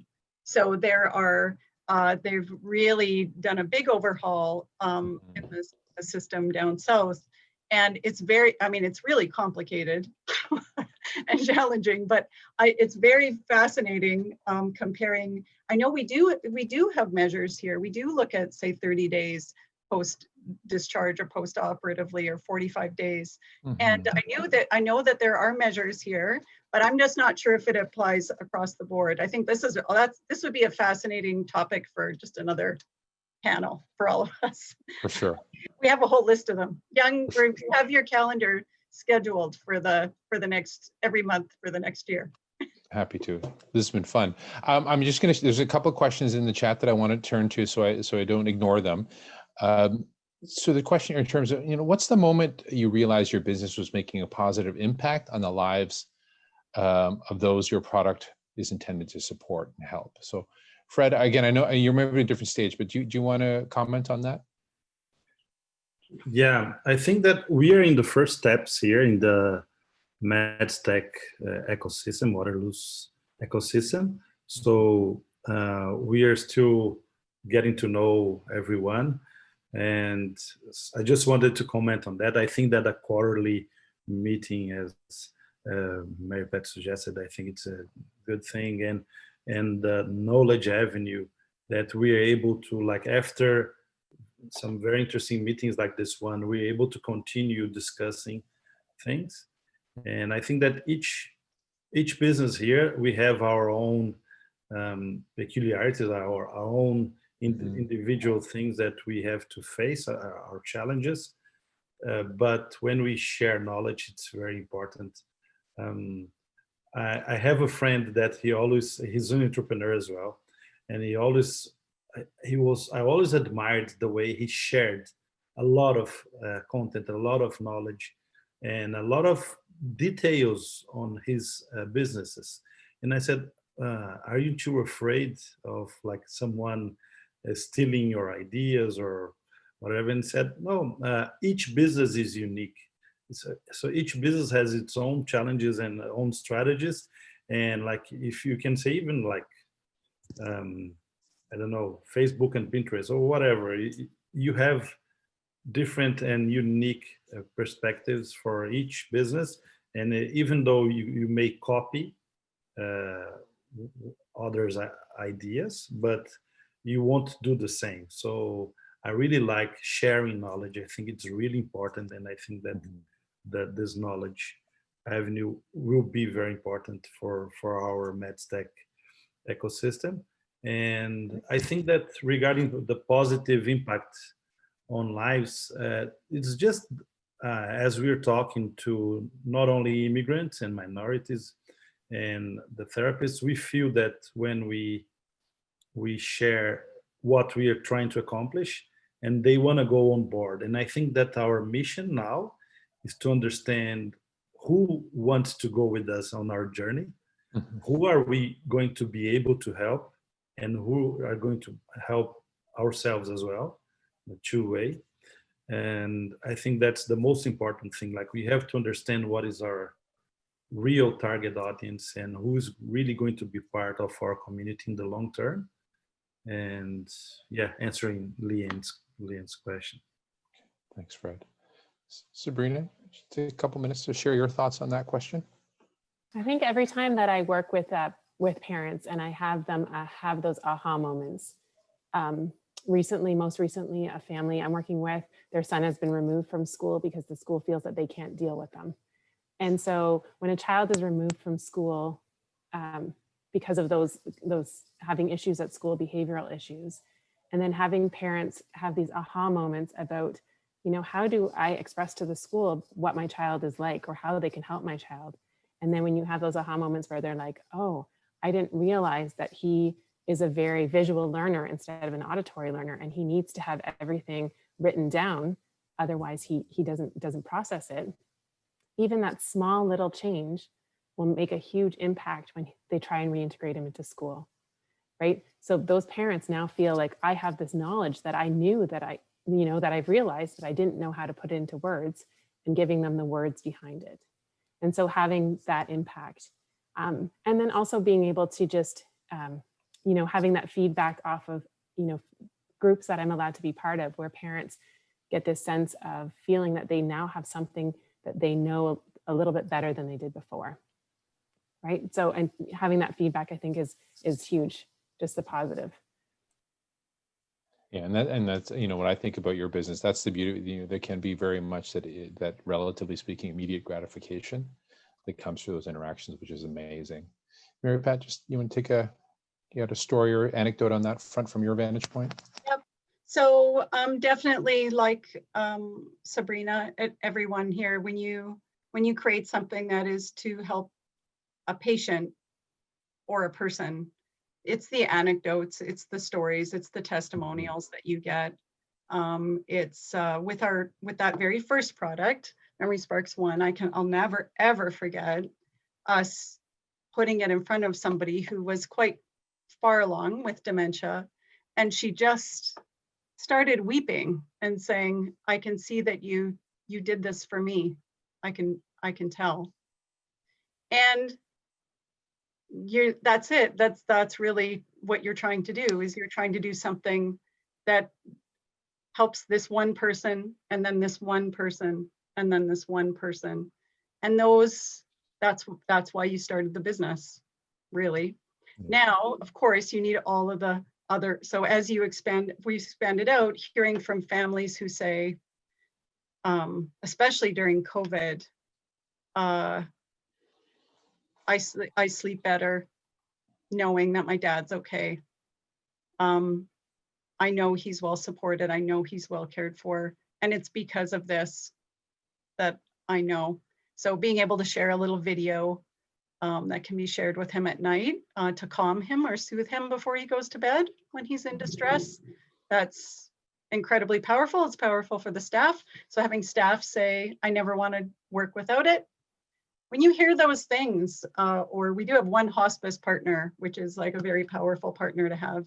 It's really those moments, sharing that with the team. The rest of the business proof points are great, of course, and having all the ROI information for businesses, huge organization, to say you're going to reduce call volumes by 30% and all that data you need for the business people is great. But honestly, it's knowing that what you're doing is easing somebody's comfort, making them more comfortable, helping them suffer less, helping them feel better supported through the care journey. That's it. Yeah. And to add on really quick to Mary Pat, it's about empowerment. We are Yeah. empowering people to be active participants in their lives and the lives of those around them. And that once you fill them with that empowerment, you are going to create a change that's going to ripple. Yep. And people can tell when you do it for them and you don't do it for the bottom line, even though it has to help, of course, it has to check all the boxes for the business. But if you create something that's truly for them, they can tell. And you're on the right path. Super. Yeah. Thank you for that. Great. So this is now my radio talk show host moment. If this is what I feel like as I do this. We have a question here from, and she's been waiting patiently. I see she's popped up on my screen. I think Kara from MedReady. Hi, Kara. Hi. Welcome. Thank you. Great to meet you all virtually. It's been so inspiring hearing all of your stories and businesses, and kudos to everybody on your success. I was so excited to hear you talk about procurement in healthcare. Oh, great. You probably don't get that a lot. Keep going. I actually work in healthcare procurement, have been over 10 years. That's my day job. And I see the same pain points that were mentioned today over and over again. I've done hundreds of RFPs for the healthcare system at this point. So I started a startup called MedReady. And I'm in the very early stages working with the Accelerator Centre to address some of those pain points, both from the hospital government procurement side as well as the supplier side, because there is a lack of innovation there, and really kind of focusing on the end user, which are the clinicians and the patients.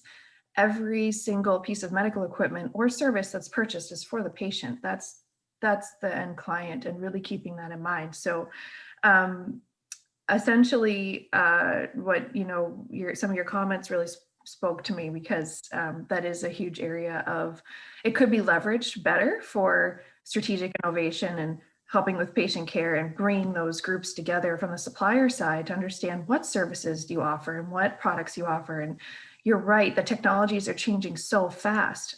To keep up on that is challenging. So that's actually what MedReady aims to help with. And it would be really great to learn how, future partnerships or how the platform could help with these other companies as well that we've learned about today, both from product and service standpoint, and tangible and intangible items.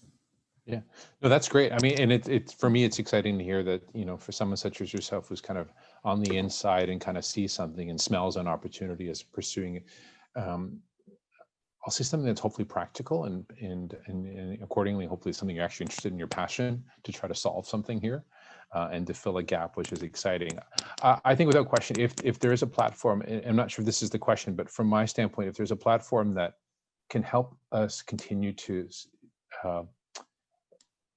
track and maintain visibility to not what's there, but what's emerging from a pipeline perspective, that would be pretty powerful. I do think, in full transparency to the entire group here today, but it's also a bit daunting to think about at the same time, right? In terms of being able to stay on top of that and be constantly moving, because there is an element of, and it's human nature, it's not a hospital thing, where when you have so much information that you're trying to stay on top, to some degree, it can also paralyze some action, because you're not sure, well, why would I buy that now? Because the next version is going to come out in 6 months or whatever it might be.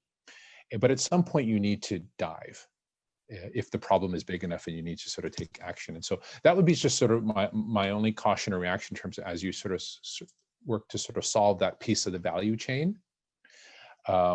Just be wary, and to your point about end users, right? It can also be overwhelming when you have all that. So there needs to be a way, I think, in my mind, to be able to sort of quickly, also use the expression, filter and focus a little bit, as opposed to the long, because, my experience in healthcare supply chain is part of the problem, it's so daunting, is because we have not done a very good job in the industry at product standardization.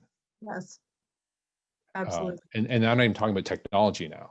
Right. As a guy who's lived through an experience of trying to strategically source gloves and rationalize the number of SKUs of gloves, right? I have scars still, and I'm never going to do a project like that again. I'm going to tell you right now, So, but it's exciting to hear you're sort of working on those pieces, Kara. And certainly as you evolve and you understand you're a client of the Accelerator Centre, you know, we've made the connection now, and so I'm happy to, you know, and at some point we can connect and chat as you continue to move your idea through the process.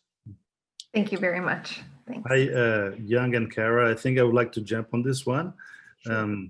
We like to say that we are not just another fast food medical company, right?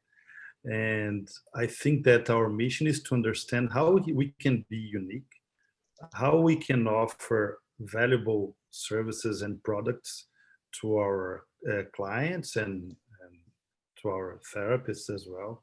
So I think that we have to understand what makes us unique, and I think that if you're able to understand what are the needs of the therapists and what are the needs of the clients, and then you're able to offer something that it's not like equal to everyone, and that you answer to their pain points. And I know that it's always evolving too much, and I think that sometimes in the industry you may have a specific API, for example, that already works a lot.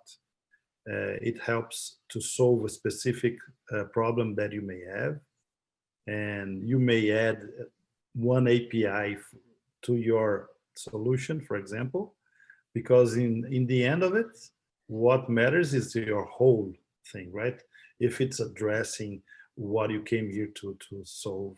And I think, yeah, I just wanted to add. Thank you, Fred.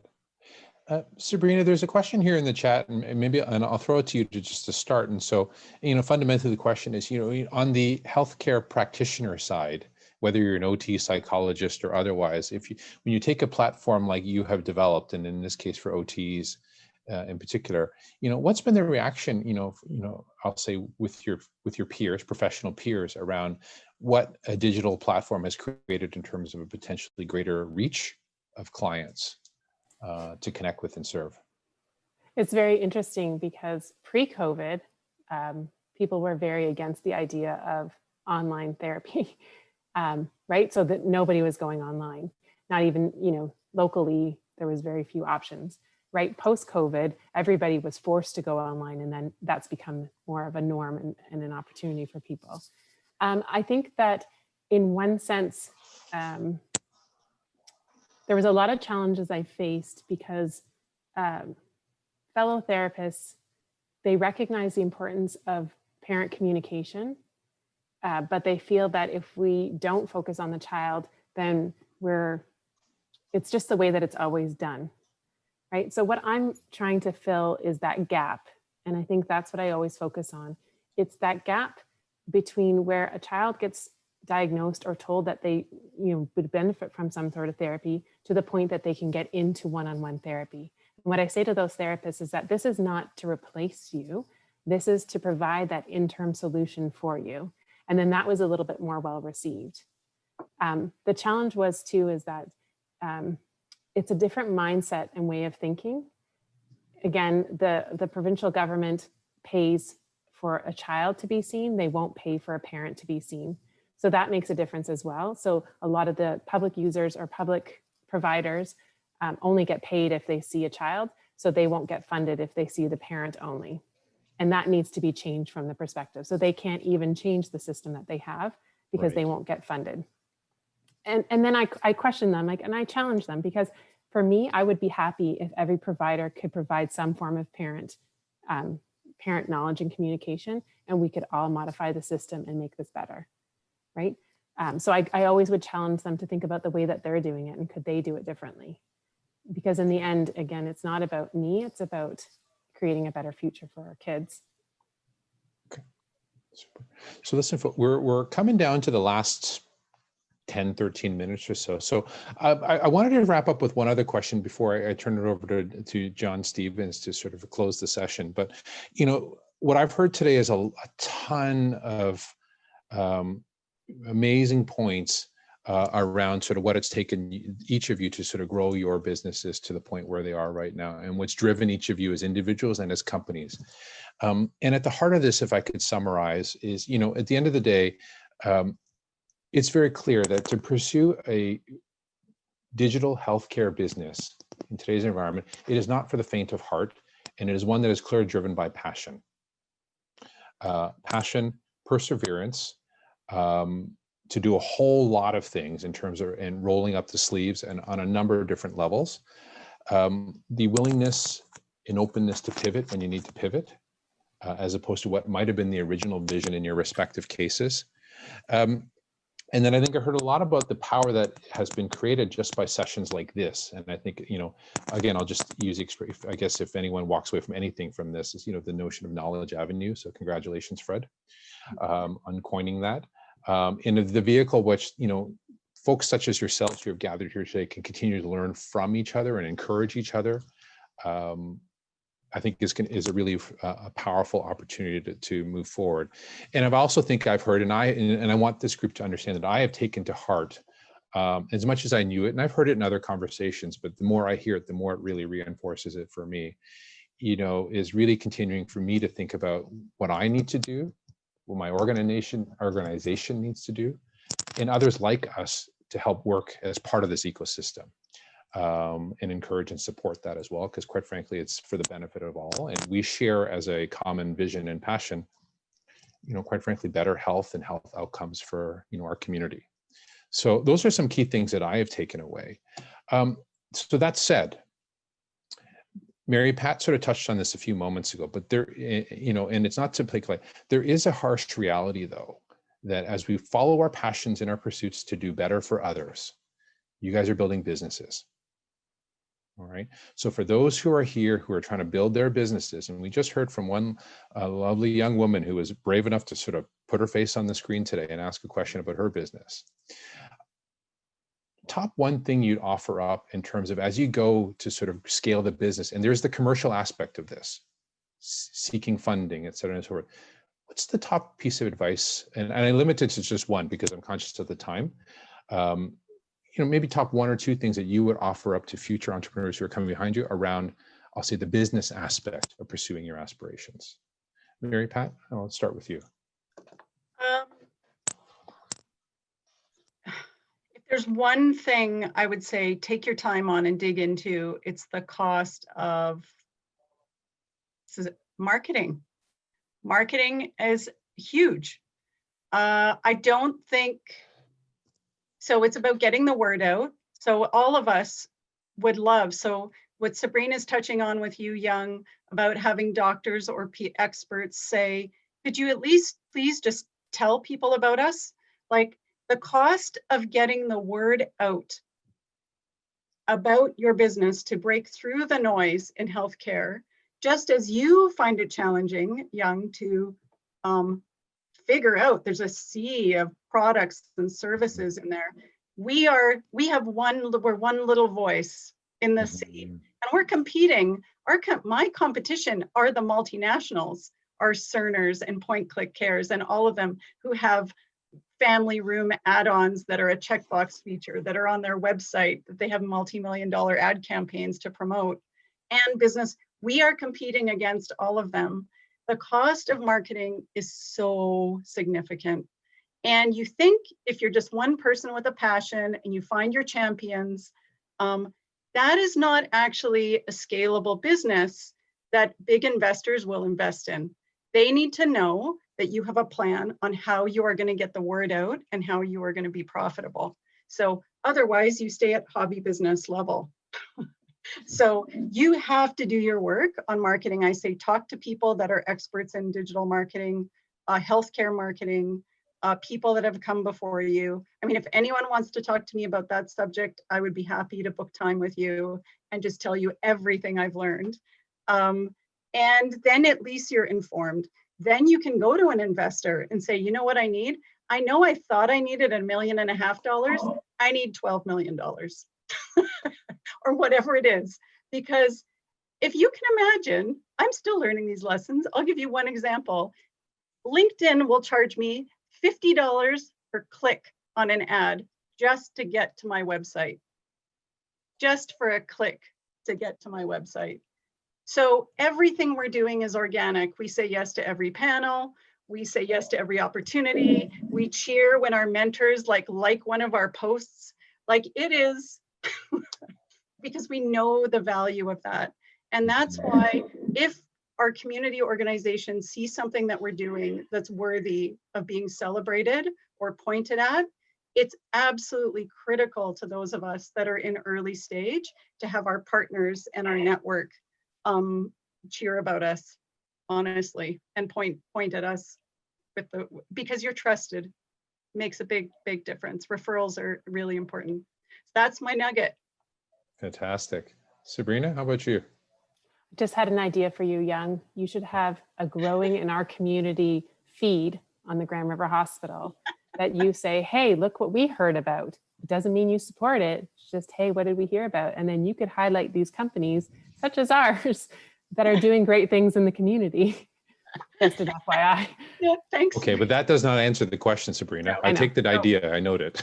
I am going to say that I think you have to determine as an entrepreneur what success looks like for you and what success truly means. So I've pitched to a bunch of investors and their success to them is having a certain percentage in their return on investment, right? Success to me is how many parents and families I can help, right? So we didn't get to the same point where I could justify, charging families more so that they could get more money. So it really struggles as to what is success and what does that mean and what will you be willing to give up? And I think that was huge for me. And success for me is the more families I can impact, the more I'll have an impact on the future. And so I'm pitching this out to as many people. And I'll be honest, I even pitched it out to a publishing company, the whole idea of what my company is about. And I just got a publishing contract. So somebody believes that this needs to get out into the world, right? But that it has to do with what does success look like? What has to get out to what does the future need to hear? Fantastic. Fred. It's really glad to be part of this. I would start with marketing, like Mary Pat was saying, and the families, as Sabrina said. Imagine us in 5 years from now, and like try to first help 100 families, and then you settle go. Imagine ourselves helping 1,000 families, and so one day at a time. We understand that we are competing against very strong competitors, but they do make mistakes as well, as we are doing. And they do terrible mistakes sometimes in marketing, for example, as I'm finding out. And so there's a huge opportunity right there now for Canadian startups, believe me. So we try to make less mistakes. And I think that traction is very important as we want to scale. So we always like taking one day at a time and doing like the 90-day timeline that we are learning from AC here. We're doing that in practice, and it's helping us a lot to have a general view of where we want to be like 3 months from now, 1 year from now. And yeah, I think success is that, as Sabrina said, trying to make the world better, trying to let others live a life with better health, better well-being, and trying to help them with their pain points and trying to like give value to their lives. I think that's what success is for me, and I know that it's for Rodrigo as well. Fantastic. Thank you. So, I think there's, again, just if I could summarize some of the nuggets that I heard there, and I'll just go from sort of more recent to the originating comments from Mary Pat. And, as Fred, as you alluded to there, it's, be clear in terms of your path forward as a business and be deliberate in terms of what that path looks like for you, and set those objectives. And building on then Sabrina's, also be clear, like, what success looks like for you. And don't be afraid to not necessarily compromise what that looks like for you in the interest of sort of the business as a whole. And again, great, and congratulations, by the way, Sabrina, in terms of, pursuing that sort of that passion and that vision in that way, and holding true to yourself in that regard. And Mary, some really conscious advice in terms of, at some point, you have to be conscious of who you're competing with, and how it is you position yourself, get your brand recognition, your name, and leverage, and and be creative, and assert yourself in terms of pursuing those pieces. But at the same time, I think there's some practical advice there in terms of, don't underestimate what that takes, and be realistic about that. So with that said, folks, just looking at the time, we got a couple minutes left. And so, I want to just take this opportunity before I turn it over to John here to offer some closing remarks.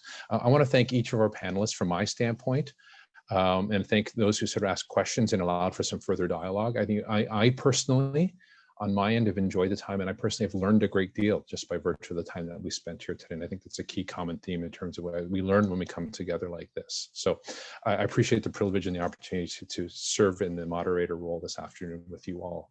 John, I'll turn it over to you. Sure. Thanks so much, Young. I guess the main thing I want to say is a whole bunch of thank yous on behalf of the AC. So first off, thank you to Young for doing this, and the panelists for joining. It was really great to see the turnout that we had. Thank you, everyone who has attended and stayed for the entire session. That was fantastic.